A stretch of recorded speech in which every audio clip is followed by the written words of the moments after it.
고아의 아버지 조지 뮬러 목사님의 이야기를 여러분들이 잘 알고 있을 겁니다. 고아원을 운영하던 조지 뮬러 목사님은 어느 날 저녁에 아이들에게 먹을 것이 떨어진 것을 발견했습니다.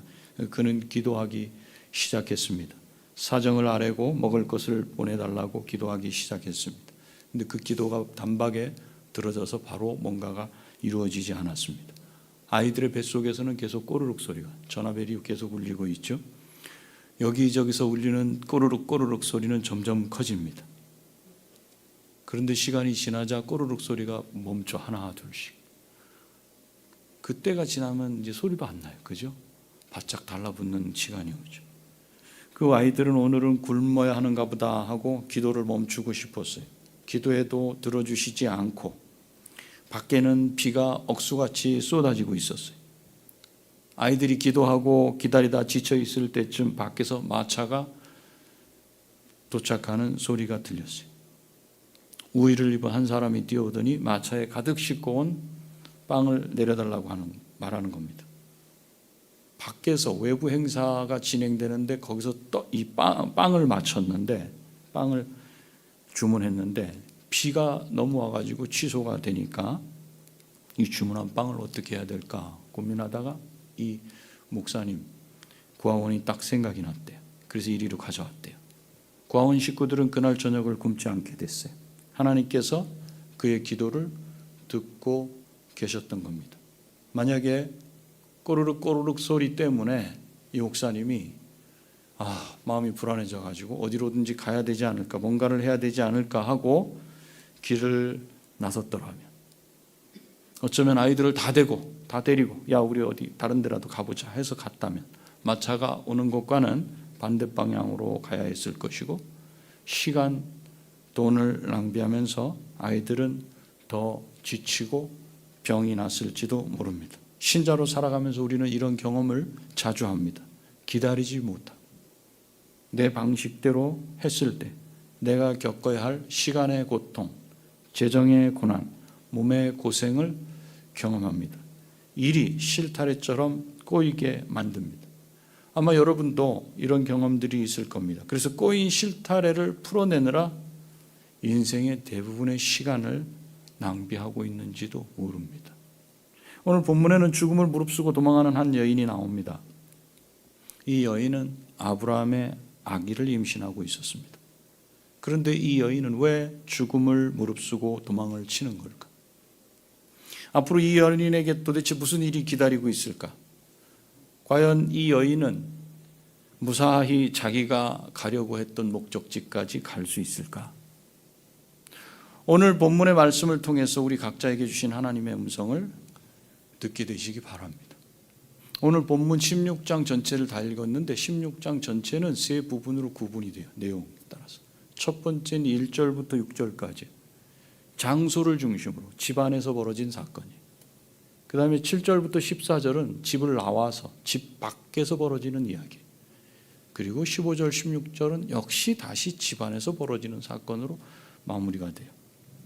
1절은 아브라함의 아내 사레는 출산하지 못하였다는 말로 시작을 합니다. 그래서 오늘 본문은 아브라함의 아내가 자식을 낳지 못하는 게 큰 문제가 되어 일어난 일이라는 것을 우리에게 알려줍니다. 하나님께서 아브라함에게 내가 너로 큰 나라를 이루게 하겠다고 약속하셨을 때 사라의 나이가 65세였어요. 10년이 지난 지금까지 자식이 생기지 않았어요. 사레는 하나님의 약속을 믿고 10년 동안 기다려왔던 거예요. 그런데 이제 더 이상은 기다릴 수 없게 된 것 같아요. 왜 그랬을까? 아마도 늙어가는 자기 자신의 몸을 보면서 생산 능력이 자기에게는 이제 완전히 없어졌다고 판단하지 않았을까? 그래서 사라는 남편에게 제안을 합니다. 그게 2절이에요. 뭐라고 제안해요? 내 여종에게 들어가라. 10년을 기다려도 아이가 생기지 않자 사레가 생각해낸 것은 그녀의 여자종을 남편에게 주어서 자식을 낳게 하는 일이었습니다. 그 사레의 계획에 아브라함도 동의했습니다. 그런데 여러분은 동의가 됩니까? 지금까지 창세기를 같이 말씀을 들어오고 하나님이 어떻게 아브라함을 대했는지를 아는 여러분은 과연 여기서 동의가 쉽게 나와요? 창세기 15장에서는 하늘의 별을 보여주시면서 무수히 많은 별처럼 내 자손이 저렇게 될 것이다 말씀해 주셨어요. 고개를 끄떡끄떡 하지 않았겠어요? 그리고 땅을 쳐다봤어요. 창세기 12장에서는 땅의 먼지를 보면서 내 자손의 수가 이렇게 많아질 거다 말씀하셨어요. 시청각 교재로 다 알려주셨는데 여기서 동의를 하고 아내의 말을 듣고서 아멘, 이게 금방 나오냔 말이에요. 아브라함이 동의했다면 아마도 사례가 그만한 이유를 대지 않았겠어요? 2절에 그 근거가 나타나요. 2절에 보니까 여호와께서 내 출산을 허락하지 아니하셨으니, 지금 사례가 이렇게 설득을 시키는 거예요. 내가 잘못 생각한 것 같아요.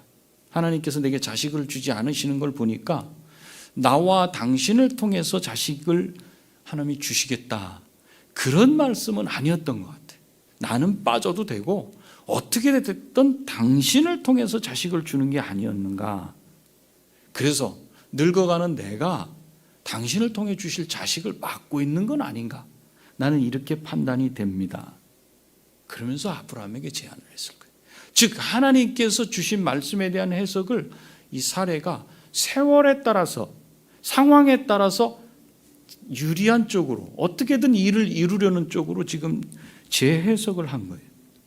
또 당시에는 이런 상황에 있는 여인, 시간이 많이 흐르고 몸은 늙어가는데도 불구하고 자식이 없는 경우는 첩을 들여서 후사를 잇는 관습이 있어요. 그래서 크게 세상적인 관습과 그 다음에 하나님의 말씀을 내가 잘못 이해하고 있었다라는 재해석에 대해 두 개가 딱 부딪히니까 아브라함도 고개를 끄덕일 수밖에 없었다는 거죠.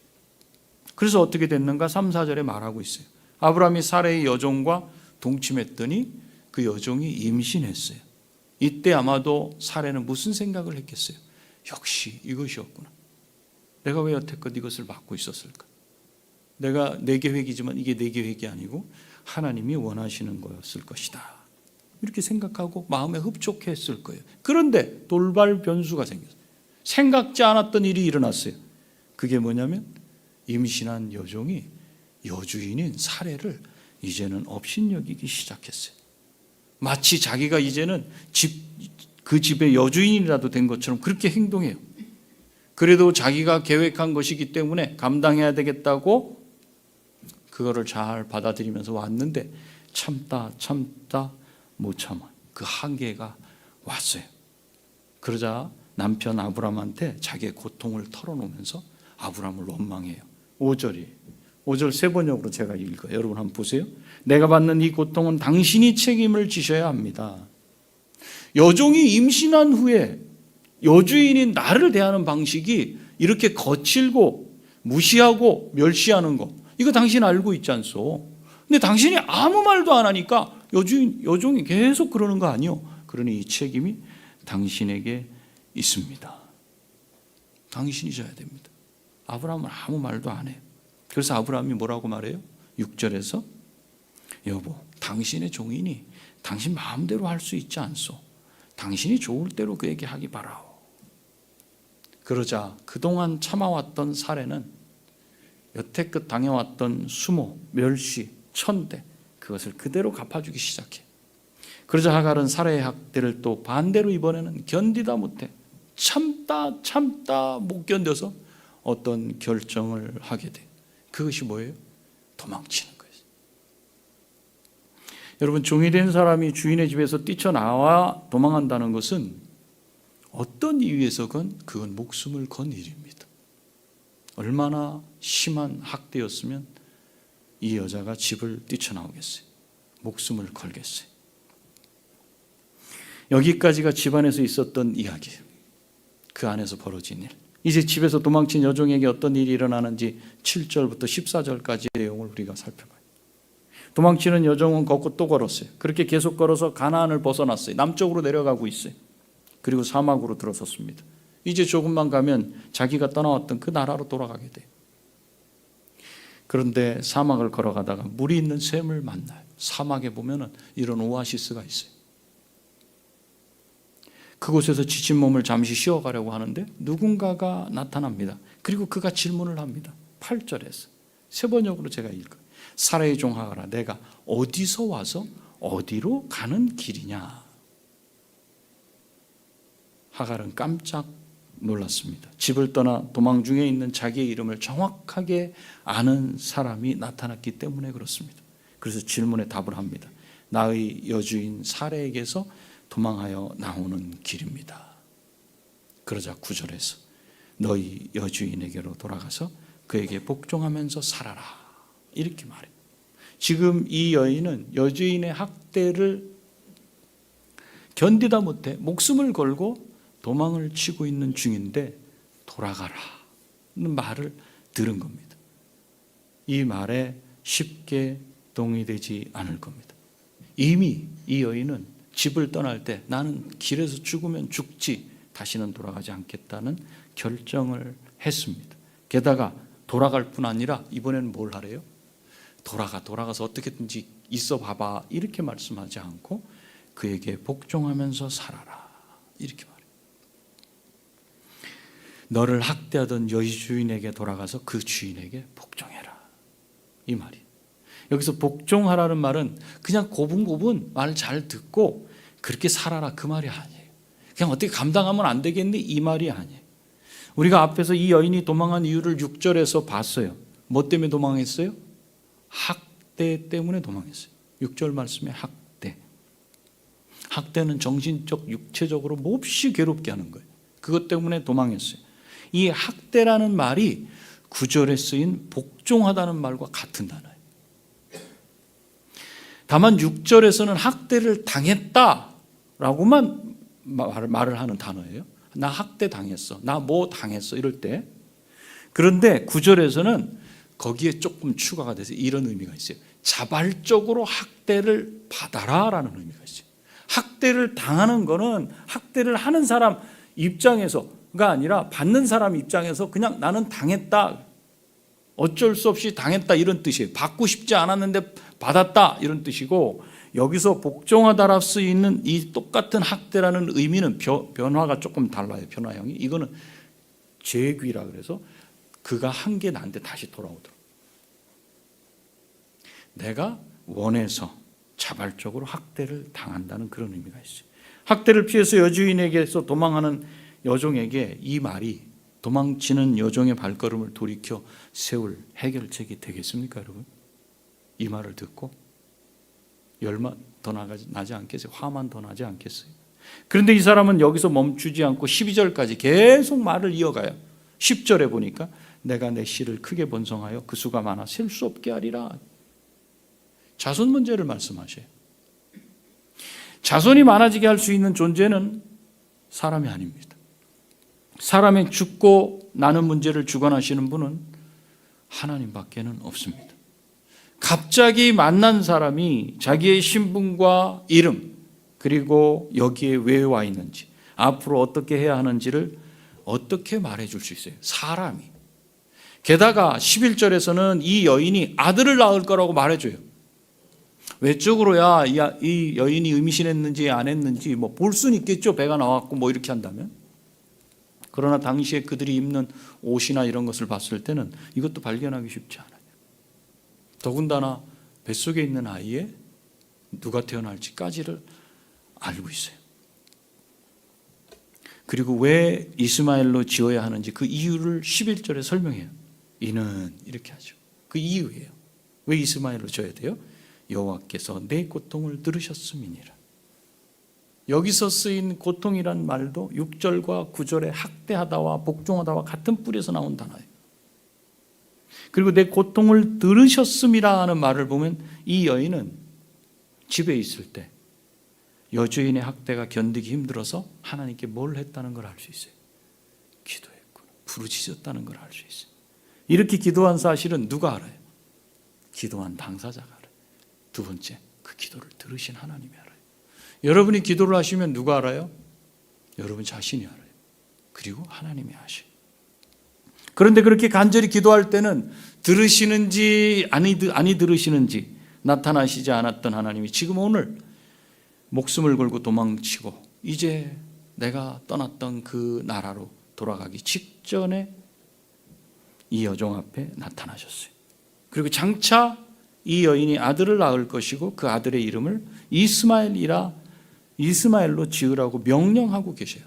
그렇기 때문에 이 여인은 자기 앞에 나타나서 말씀하시는 분이 사람이 아니구나, 이거를 알게 된 것입니다. 그리고 하나님께서 자기가 고통 중에 부르짖는 기도를 다 들으시고 응답하시려고 도망치는 자신을 찾아오셨다는 사실을 깨닫게 됐어요.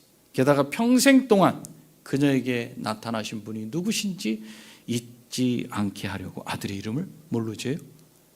이스마엘로 지으라고 하셨어요. 그 이름 뜻이 뭐예요? 요걸 잘 말해야 돼. 무슨 뜻이에요, 이름이? 하나님께서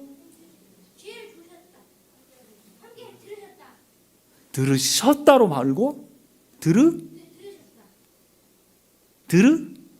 지금도 들으신다, 이 뜻이에요. 하나님이 들으셨다. 과거 거가 아니라 계속 들으신다. 한 번만 아니라 계속 들으신다. 이거 잊어버리지 마세요. 하나님이 계속 들으신다. 하나님은 이 여인이 학대를 당하면서 부르짖은 기도를 듣고 지금 여기로 찾아오신 거예요. 그리고 이 아이의 미래가 어떻게 될지도 말씀해 주셨어요. 그러니 이 여인 앞에 나타난 사람은 하나님이 분명했어요. 그래서 이 여인은, 하갈은 자기 앞에 나타나신 분을 이렇게 불러요. 13절에 하갈이 자신에게 이르신 여호와의 이름을 뭐라 그래요? 나를 살피시는 하나님이라 하였으니. 개혁 그전에 개정판 말고 그 전판은 감찰하시는 하나님이라고 이렇게 했어요. 뉘앙스가 달라, 느낌이 좀. 감찰하신다. 감찰, 그럼 나를 어디서 지켜보시고 계속 잘하는지 못하는지 보시는 것 같아요? 그러지 않고 살피시는 하나님이다. 이것도 역시 나를 살펴보시는 것 같아서 느낌이 좋지 않아요. 원 의미는 나를 보시는 하나님입니다. 나를 보시는 하나님. 하나님은 이 여인에게서 태어날 아들의 이름을 이스마엘이라고 지으라고 하셨어요. 이스마엘이라는 이름을 짓게 하심으로 너희 부르짖는 기도를 들으시는 하나님이시다, 평생 잊어버리지 않도록 알리셨어요. 그러자 자기의 부르짖음을 들으시는 그 분을 향해서 화답하는 거예요. 화답이라도 하듯이 하나님의 이름을 나를 살피시는 하나님. 다른 번역본에 보면 주는 나를 보시는 하나님, 그렇게 답했어요. 그저 듣고만 계시는 하나님이 아니라 하나님은 내 기도를 들으시고 내 고통과 신음을 아시고 만나주시고 건져주시는 하나님이시라는 이 고백이에요. 그리고 14절에서는 자기를 찾아오셔서 만나주신 그 샘, 그 장소의 이름까지 지어요. 뭐라고 지었어요? 벨라 헤로이. 나를 보고 계시는 살아계신 분의 우물. 이 부에르가 우물이란 뜻이에요. 나를 보고 계신 살아계신 분의 우물. 나를 보시며 지금도 역사하시는, 살아서 역사하시는 그 하나님을 만난 우물이라는 뜻이에요. 그리고 그 우물은 지금도 가데스와 베렛 사이에 있다고 말해줘요. 왜 그 위치를 정확하게 이렇게 말하고 있어요? 하나님께서 도망치는 한 여인을 만난 것은 그냥 있는 이야기가 아니라 사실이었다는 거예요. 이렇게 이 여인은 무작정 도망치다가 하나님을 만났어요. 그러면 이제 어떻게 해야 돼요? 자, 이 정도 되면 이 여인이 발걸음을 돌이킬 수 있을까요? 여러분 같으면 이제 동의가 돼서 마음을 바꾸겠어요? 이제 남은 건 9절이에요. 내 여주인에게로 돌아가서 그 수하에 복종하라. 자발적으로 학대를 당해라. 그냥 받아. 학대 당했다 그러지 말고 내가 받았다라고 바꿔라. 학대하던 여주인에게로 돌아가서 여주인의 학대를 기꺼이 받는 일. 이게 지금 이제 이 하갈이 결정해야 될 일이에요. 받아들이기 어려운 말씀이죠. 그런데 그렇게 말씀하시는 분이 누구기 때문에, 여호와 하나님이신 것을 알았기 때문에 이 하갈은 학대를 참다 못해 도망 나온 그 길에서 그녀를 만나 주시고 그녀의 기도를 들으시고 그녀의 형편을 다 아시는 하나님께서 주신 응답이고 해결책이 바로 학대하던 여주인에게로 돌아가서 이제는 학대 당했다 하지 말고 학대를 기꺼이 받아라 라는 응답을 이제 받게 돼요. 물론 그것은 하갈의 생각과는 반대였어요. 그런데 하나님을 만나고 나서 자기를 만나주신 하나님의 이름을 나를 보시는 하나님이라고 짓고 그 셈의 이름을 나를 보고 계시는 살아계신 분의 우물이라고 지었다는 것은 그 마음이 변화를 받았다는 거예요. 그래서 이 여인은 순종해요. 그리고 하갈은 자신이 도망쳐 나온 그 집으로 되돌아갑니다. 물론 성경은 돌아가는 과정을 말하지 않아요. 그리고 그 집 안에서 무슨 일이 있었는지, 돌아가서는 얼마나 두드려 맞았는지 이런 거 말하지 않아요. 15절, 16절에서 하갈은 아들을 낳게 되고 아브라함은 그 아이의 이름을 이스마엘이라고 지어줘요. 집 나갔던 하갈이 돌아가서 아브라함에게 그 얘기를 다 하지 않았겠어요? 하갈 또 부인에게도 다 하지 않았겠어요? 아브라함이 또? 그리고 하갈을 만난 하나님을 아브라함은 믿었기 때문에 아들의 이름을 하갈이 전한 그대로 지은 것입니다. 그때 아브라함의 나이가 86세였다고 말하고 오늘 말씀은 끝나요. 자, 그러면 여러분 오늘 말씀을 통해서 오늘 본문이 말하고 우리에게 말하려고 하는 초점이 어디 있어요? 고생은 사서도 해야 된다? 누가 당신을 핍박하면 적극적으로 가서 받아라? 뭘 이야기하고 있어요? 왜 이 여인은 집을 나가야 됐어요? 원인이 뭐예요 도대체? 그 책임은 누가 져야 됩니까? 앞에서 우리가 집안에서 벌어진 이야기를 봤을 때 여종이 임신한 것을 알고 여주인을 멸시한 거, 이건 하갈의 잘못이에요. 뭐 우리 여자분들은 당연히 할 거예요. 아니, 당연히 그 나가야지. 어디 감히 그럴 수가 있어? 당연히 이렇게 생각해. 근데 2절에서 사례는 여호와께서 나의 생산을 허락하지 않으셨다고 하나님께 불평하는 그런 표현을, 그런 말을 아브라함에게 했어요. 그래서 자기 나름대로 이 문제를 어떻게 해결해야 할지 그 인간적인 방법을 사용했어요. 그래서 그 당시 널리 통용되던 주변 사람들, 믿지 않는 사람들 하는 방식이 있잖아. 그거 할 수 있지. 다 그렇게 사는데. 그래서 그 방법에 또 자기가 해석한 말씀, 재해석한 말씀, 그걸 가지고 그대로 적용했어요. 잘 되는 것 같았는데 결국은 실타래 엉키듯이 시간이 지나면서 이게 다 엉켜버리게 됐어요. 자기 방식을 썼기 때문에. 여종이 자기를 멸시해. 그러자 자기 의사와는 관계없이 여종을 학대하는 자기 자신을 보게 되고 결국에는 자기 뜻대로 이루어지지 않았어요. 이 아들은 누구의 아들로 성경에 기록이 돼요? 15절, 16절 보면 하갈이 낳은 아들이라고 이렇게 말하지, 사레가 낳은 아들이라고 말하지 않아요. 결국 자기 뜻대로 되지 않았어요. 결국 사레는 하나님의 약속을 끝까지 믿고 기다렸어야 했는데도 불구하고 기다리지 못하고 자신의 방법으로 하나님의 약속을 이루어 보려고 했다는 것을 성경은 우리에게 말해주고 있어요. 그래서 결국은 모든 일을 어떻게 만들었어요? 다 엉켜버리게 만들었어요. 아브라함은 15장 4절 5절에서 하나님께서 하늘의 수많은 별들을 보게 하시고 약속을 해주셨고 12장에서도 동일하게 땅의 먼지를 통해서 자손 약속을 해주셨으면서도 아내의 말에 동의해서 하갈과 동침했어요. 이렇게 분명한 하나님의 약속의 말씀이 있는데도 불구하고 그 말씀을 내가 원하는 대로 해석하고 또 무시해버리고 세상에 통용되는 관습이나 세상 사람들이 살아가는 방식을 따르게 되면 그 결국은 일을 망치고 삶을, 시간을 허비하게 된다는 겁니다. 이렇게 본문의 앞부분에서는 집안에서 벌어진 일을 통해 문제의 원인이 어디에 있었는지를 알게 하셔요. 어디 있었어요? 아브라함과 사라에게 있었어요. 그 말씀을 붙들고 시간이 10년이나 지나지 않았습니까? 상태가 이런 상태가 되지 않았습니까? 당연히 붙들어야 되지 않겠습니까? 저쪽 거를. 그런데 그걸 붙들면 안 됐어요. 그리고 나서 여주인과 아브라함이 엉키게 만든 그 실타래를 풀어내는 부분이 집 밖에서 벌어져요. 14절까지 쭉 나오는 거예요. 여주인의 학대를 피해 도망하던 하갈이 사막의 오아시스에서 하나님을 만나게 돼요. 그리고 그녀의 입으로 자기를 거기까지 찾아오셔서 만나주신 하나님이 어떤 분이신지 고백하게 하셔요. 이처럼 하나님은 자기를 찾는 자들의 소리를 들으시고 보시고 어디든지 찾아가서 만나신다는 사실을, 그래서 문제를 풀어주신다는 사실을 우리에게 보여줘요. 그래서 그런 하나님을 만난 하갈은 그 하나님을 나를 보시는 하나님, 잊지 마세요. 나를 보시는 하나님. 한 번이 아니야, 예전이 아니야, 앞으로 쭉 이전에도 보시고 오셨고 지금도 앞으로도 보시는 하나님. 그리고 도망치던 자리에서 하나님을 만난 하갈은 그 말씀을 믿고 돌아가서 고난을 달게 받았고 하나님 말씀하신 대로 이스마엘이 태어났다는 사실을 말해주고 있어요. 그렇기 때문에 오늘 본문은 비록 인간이 잘못 행한 일로 인해 발생한 고통의 문제도 하나님께서 다 AS 하시고 해결하신다는 걸 보여줘요. 하나님은 그런 하나님이시죠.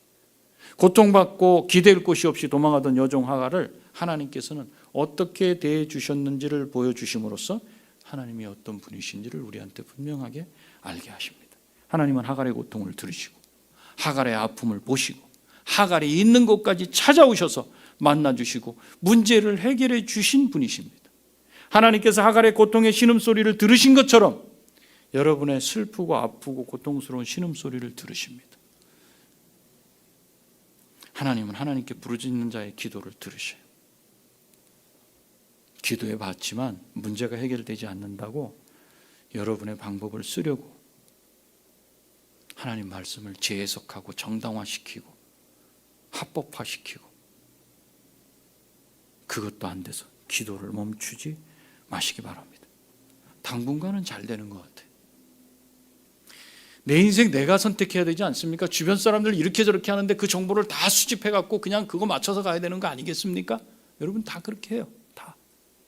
그렇게 해서 가는 게 어디까지 가는지 한번 보세요. 실타래를 자꾸 꼬아요. 어떻게 풀어요? 풀려. 아예 차라리 끊어버리는 게 낫지 생각하지 않겠어요? 한 번 엉킨 실타래 풀기 어렵습니다. 그래서 남은 인생을 꼬여버린 인생을 푸는데 거기다 정력을 낭비해, 거기다 시간을 낭비해, 거기다 생각을 낭비해, 마음이 거기 다 가. 인생이 계속 그래서 꼬여, 괴로워. 그리고 하나님한테 불평해, 불만이 있어. 왜? 빨리 해결 안 해주셔요. 기도가 안 돼. 기도 안 해. 그래서 성경 안 보고 싶어.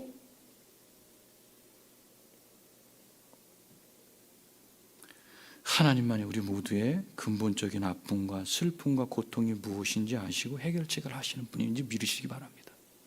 제가 하나님만이 여러분의 문제를 아신다 이렇게 말하지 않고 하나님께서 저와 여러분의 근본적인 문제, 근본적인 거, 우리 이걸 몰라요. 지금 현재 나한테 발생된 문제는 눈에 보이는 이것이겠지? 내 마음에 있는 이것이겠지? 그걸 붙잡고 가요. 그러나 하나님은 그 속에 깊이 나의 무엇을 해결해야 될지를 정확히 알고 계시는 분이에요. 그래서 나를 들으시고 찾아오시고 해결해 주시고. 그러니 하나님만 바라고, 제가 좀 모진 말일까요? 기다리시기 바랍니다. 더 기다려요? 네, 기다리시기 바랍니다.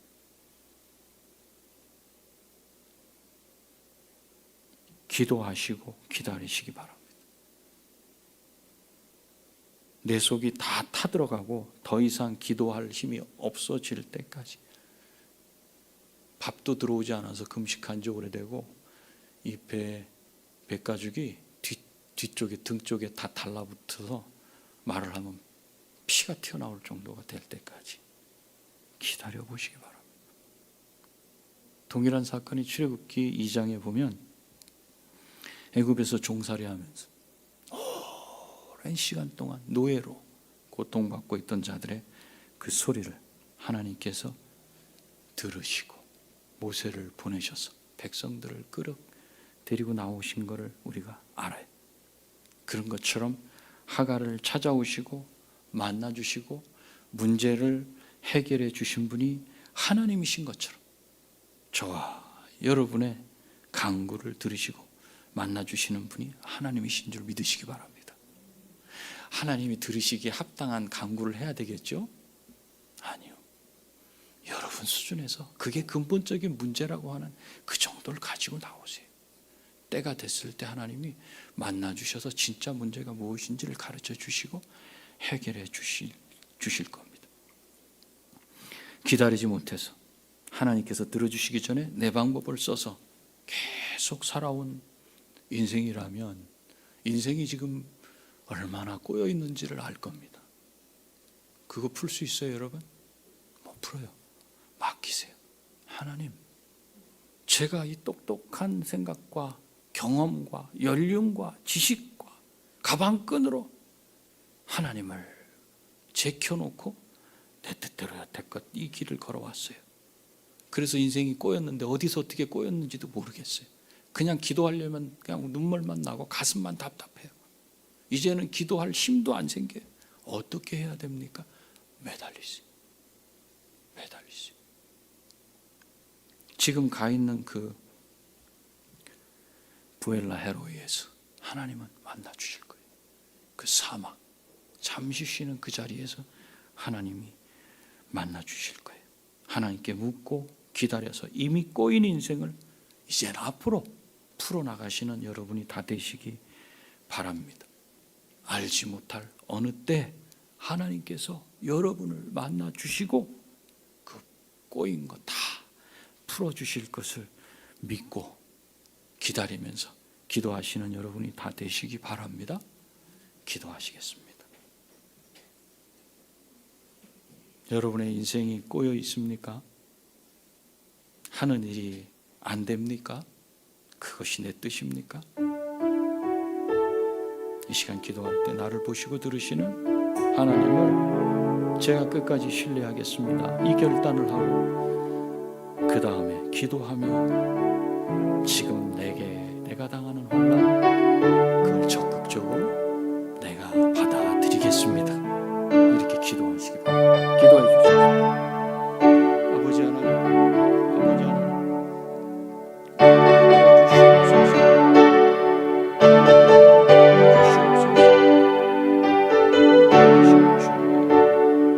붙들어주시는 주님의 은혜 보게 하시고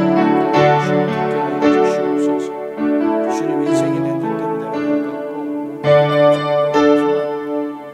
그것이 내가 계획한 대로 흘러가는 것이라면 그